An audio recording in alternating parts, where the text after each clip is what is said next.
পশ্চিমবঙ্গ রাজ্য বিধানসভার আসন্ন নির্বাচনে বিজেপি এবং তৃণমূল কংগ্রেসকে সমান দূরত্বে রাখতে চান হুমায়ুন কবির। মুর্শিদাবাদের বাবরি মসজিদ নির্মাণকারী পদত্যাগী তৃণমূল কংগ্রেসের বিধায়ক তথা জনতা উন্নয়ন পার্টির নেতা হুমায়ুন কবির শনিবার সকাল থেকেই উত্তর 24 পরগনার একাধিক জায়গায় সিরিয়াল ইনডোর জনসভা করেন মুর্শিদাবাদের বিধায়ক হুমায়ুন কবির। হুমায়ুন বলেন, বিজেপিকে ক্ষমতায় আসতে হলে তার কাছেই আসতে হবে। আরও বলেন, প্রয়োজনে সব ধর্ম নিরপেক্ষ রাজনৈতিক দলের সাথে এক জোট হয়ে তৃণমূলের রাজত্ব শেষ করবেন তিনি। তার এই বক্তব্যে জল খোলা হচ্ছে আরও।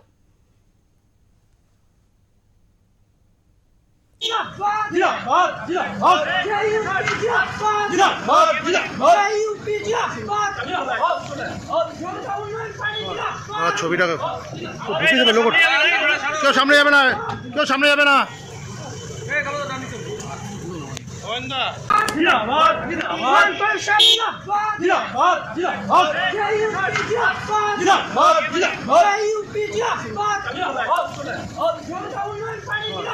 ছবিটা ঢুকে যাবে, লোক কেউ সামনে যাবে না, কেউ সামনে যাবে না।